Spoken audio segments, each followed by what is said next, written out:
सिंदूरा में बाढ़ आ गया था।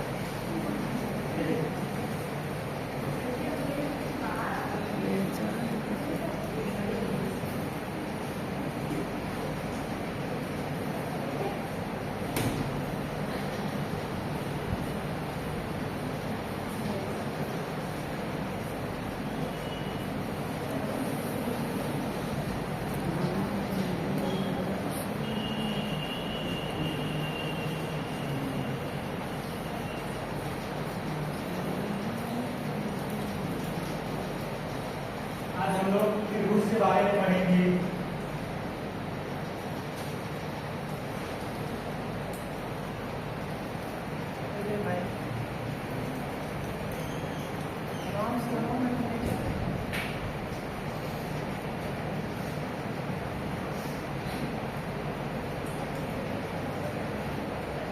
ये क्या है? इसका चित्र है, इसका चित्र है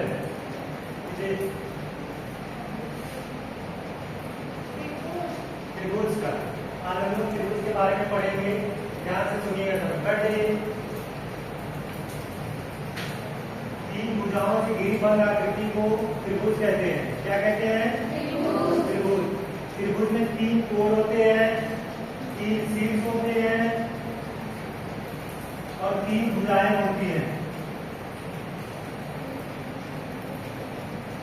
क्या होते हैं त्रिभुज में?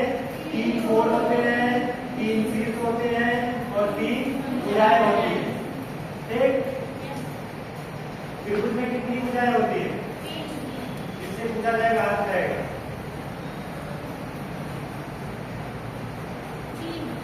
ठीक है। त्रिभुज में कितने कोण होते हैं? तीन। बैठ जाइए। देखो इसमें तीन कोण कौन से हैं? कोण ए, कोण बी, कोण सी। ठीक? और तीन भुजाएं, एक भुजा ये होगी ए सी, दूसरी भुजा ए बी, तीसरी भुजा बी सी और तीन शीर्ष कौन से हैं? ए, बी और सी। ठीक? त्रिभुज के तीनों अंतःकोणों का योग 180 अंश होता है। त्रिभुज का वर्गीकरण दो आधारों पर किया गया है। पहला भुजाओं के आधार पे, दूसरा कोणों के आधार पे। कोणों के आधार पर त्रिभुज तीन प्रकार के होते हैं: न्यून कोण त्रिभुज, अधिक कोण त्रिभुज और समकोण त्रिभुज। और भुजाओं के आधार पर त्रिभुज तीन प्रकार के होते हैं: समबाहु त्रिभुज, विषमबाहु त्रिभुज और समद्विबाहु त्रिभुज। ठीक? तो बताइए भुजाओं के आधार पर त्रिभुज कितने प्रकार के होते हैं?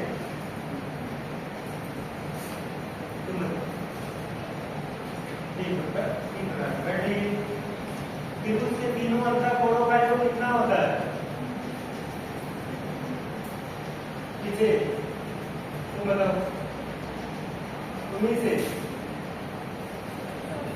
180 क्या होता है? बैठिए। त्रिभुज के तीनों कोणों का योग ए प्लस बी प्लस सी 180 कितना होता है? 180।